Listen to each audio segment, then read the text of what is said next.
एक कुत्ता जो कि 1 मिनट में 27 से 28 सांसें लेता है, वह 10 से 12 साल तक जीता है। वहीं पर एक इंसान 1 मिनट में 14 से 15 सांसें लेता है और वह 80 से 100 साल तक जीता है। लेकिन एक कछुआ जो कि 1 मिनट में सिर्फ 5 से 6 बार ही सांसें लेता है, वो 500 से 600 सालों तक जीता है।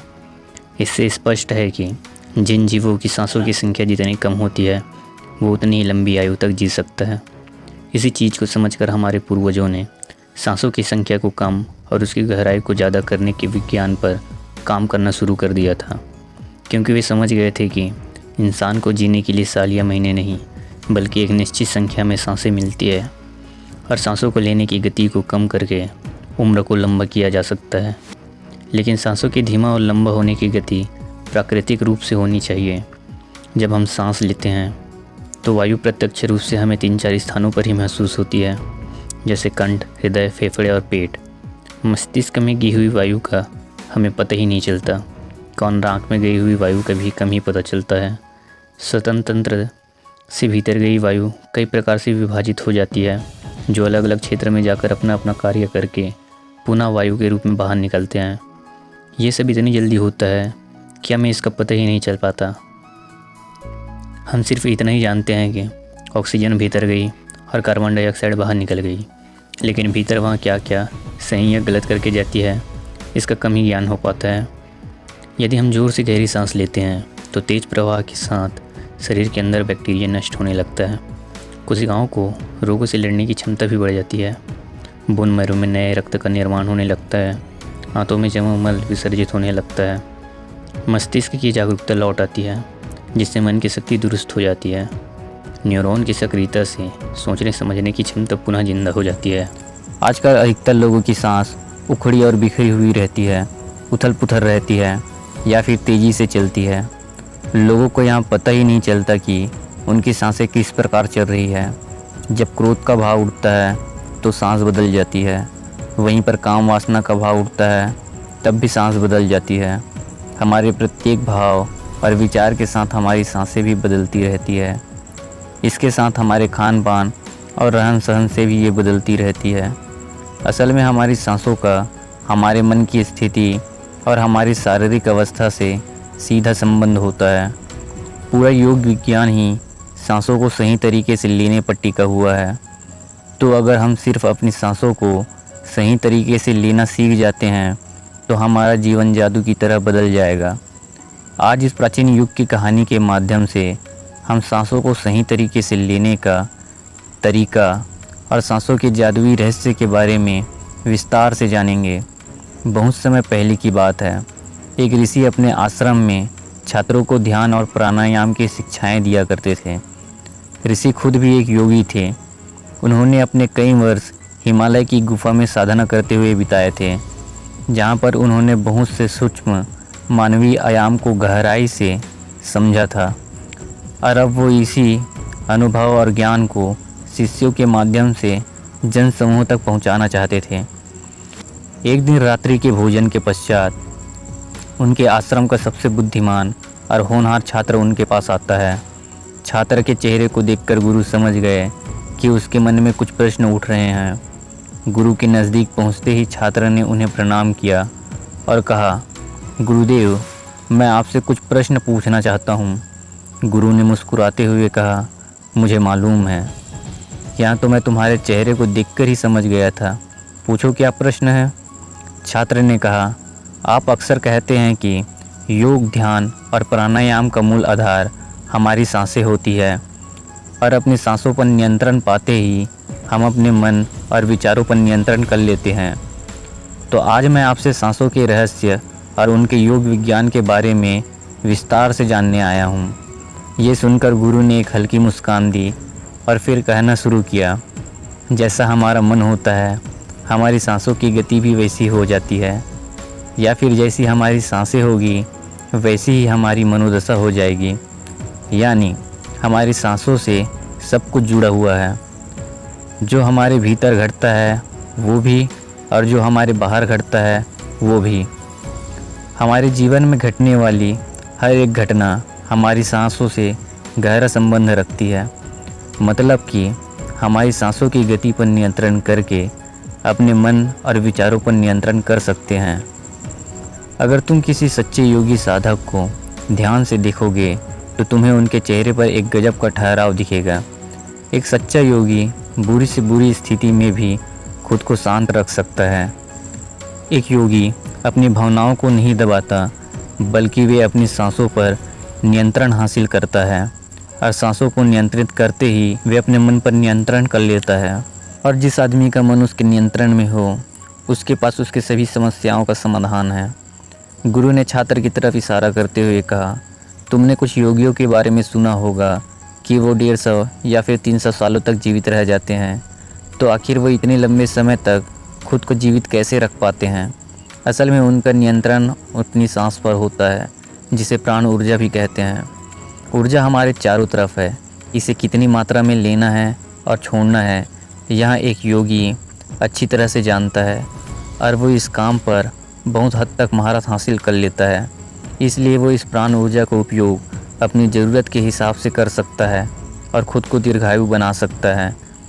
अगर तुम अपने शरीर को स्वस्थ रखना चाहते हो, सामान्य से अधिक क्षमता चाहते हो, तेज बुद्धि चाहते हो, तो तुम्हें अपनी सांसों को समझना होगा, उन्हें नियंत्रित करना होगा और उन्हें नियंत्रित करते ही तुम्हारे जीवन में सब कुछ व्यवस्थित हो जाएगा। असल में डर, चिंता और परेशानी जैसी कोई चीज़ होती ही नहीं है। यह सिर्फ हमारे मन और भावनाओं की उपज है और हमारे मन और भावनाओं को केवल एक ही चीज़ नियंत्रित कर सकती है और वो है हमारी सांस। हमारे अंदर का क्रोध, चिंता, जलन, अहंकार, बदला लेने की भावना, यह सब कुछ हमारी सांसों के हिसाब से चलता है।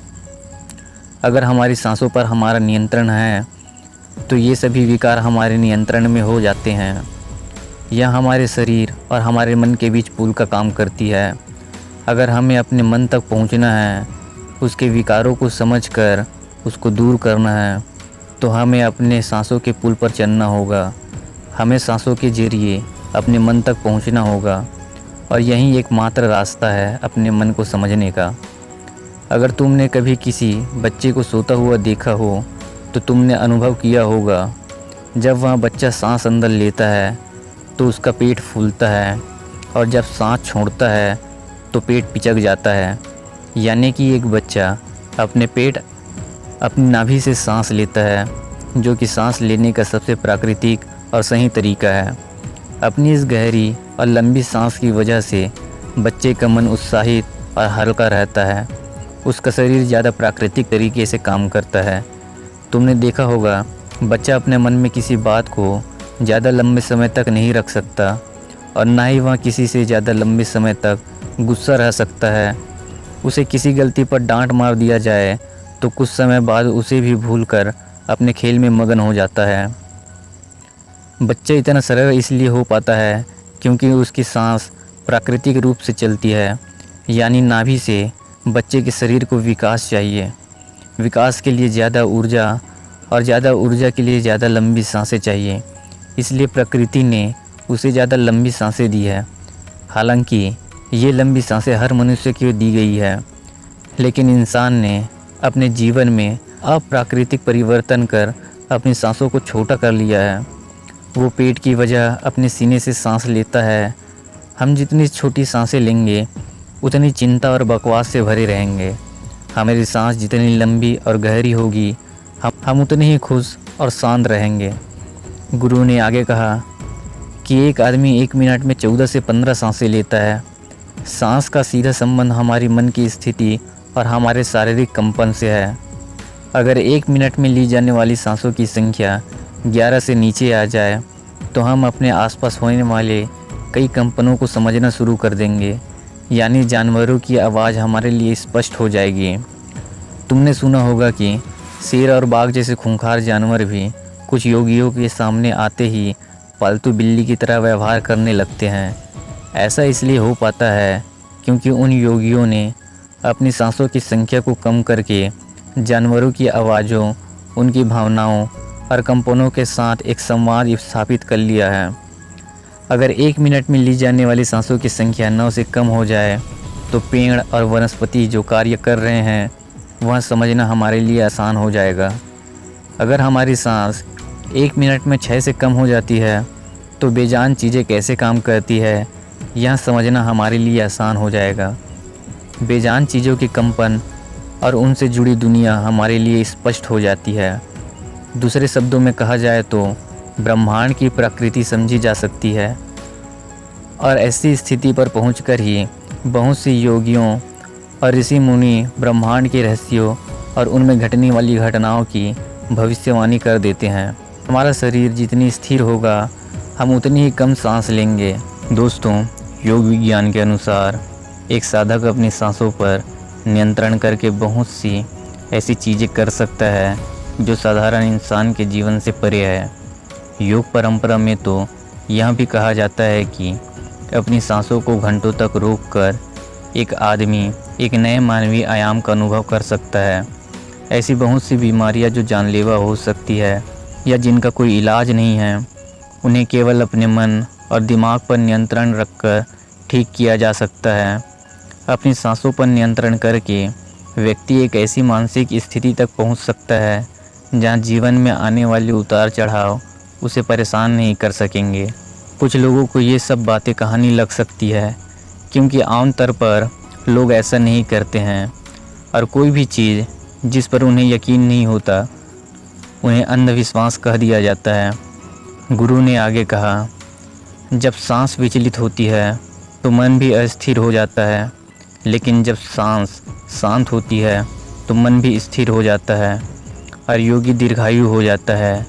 इसलिए हमें अपने सांस पर नियंत्रण रखना चाहिए।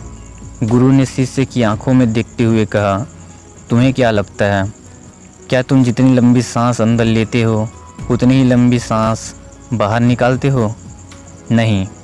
सामान्य स्थिति में हम जो सांस अंदर लेते हैं उसकी लंबाई 10 अंगुल होती है और सांस बाहर निकालते समय इसकी लंबाई 12 अंगुल हो जाती है। यहाँ 1 अंगुल का मतलब 1 अंगुली मोटी से है। हमारी रोज़मर्रा की ज़िंदगी में कुछ काम ऐसे होते हैं जिन्हें करते समय जितनी लंबी सांसें अंदर जाती है उससे कई गुना ज़्यादा लंबी सांस बाहर निकल जाती है। भोजन करते समय बाहर निकलने वाली सांसों की लंबाई 16 से 17 अंगुल रहती है। तेज़ चलते समय इसकी लंबाई 22 से 24 अंगुल हो जाती है। दौड़ते समय निकलने वाली सांसों की लंबाई 45 से 50 अंगुल तक पहुंच जाती है।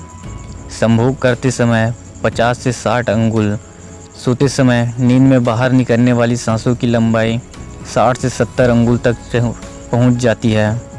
इसलिए हमारे शास्त्रों में काम और क्रोध पर नियंत्रण रखने की बात कही गई है, क्योंकि यह हमारी प्राण शक्ति को छीन कर देती है। श्वास को इंसान के प्राण शक्ति भी कहा जाता है। जब एक 200 वर्षीय व्यक्ति से उनकी लंबी उम्र का राज पूछा गया तो उसने 2 ही चीज़ें बताई। पहली, नाभि तक भर कर पूरी सांस ले और दूसरा, रीढ़ की हड्डी को हमेशा सीधा रखें। साधारण सी लगने वाली ये दोनों बातें योग और प्राणायाम की दृष्टि से बहुत महत्वपूर्ण है। असल में शरीर के अंदर जाने वाली सांस की लंबाई कम और बाहर निकलने वाली सांस की लंबाई ज़्यादा होती है। यदि किसी तरीके से बाहर निकलने वाली प्राणवायु की लंबाई को कम कर दिया जाए तो लंबी उम्र को प्राप्त किया जा सकता है। स्वास्थ्य शास्त्र के अनुसार यदि बाहर निकलने वाली प्राणवायु की लंबाई 1 अंगुल कम हो जाती है तो व्यक्ति निष्काम हो जाता है, यानी उसके अंदर काम वासना खत्म होने लगती है। 2 अंगुल कम होने से आनंद की प्राप्ति होती है। 3 अंगुल कम होने से लेखन शक्ति बढ़ती है। 4 अंगुल कम होने से वाक सिद्धि प्राप्त होती है। 5 अंगुल कम होने से आदमी को दूरदृष्टि प्राप्त होती है। 6 से 7 अंगुल कम होने से साधक के अंदर अति तीव्र गति से चलने की शक्ति आ जाती है। वो कुछ ही पलों में एक स्थान से दूसरे स्थानों तक पहुंच सकता है। 8 अंगुल कम होने से साधक को 8 सिद्धियां प्राप्त हो जाती हैं। पवन पुत्र हनुमान को 8 सिद्धि नवनीत के दाता इसलिए कहा जाता है क्योंकि उन्होंने 8 सिद्धियों को प्राप्त कर रखा है। यह 8 सिद्धियां हर इंसान में होती है, बस ज़रूरत है तो उन्हें जागृत करने की। बाहर निकलने वाली सांसों की लंबाई 12 अंगुल कम होने पर योगी को इच्छा मृत्यु प्राप्त हो जाती है। फिर वो जब चाहे तब तक खुद को जीवित रख सकता है। लेकिन यह सोई हुई शक्तियाँ केवल तभी जागृत होगी जब मन में इन्हें जागृत करने की तीव्र अभिलाषा होगी। और मन का स्थूल रूप श्वास है, यानी सांस है। इसलिए सबसे पहले सांसों पर नियंत्रण करना होता है। भगवान शिव माता पार्वती को बताते हैं कि रात में ईड़ा नाड़ी और दिन में पिंगला नाड़ी को रोकने में जो सफल हो जाता है वही असल में सच्चा योगी होता है।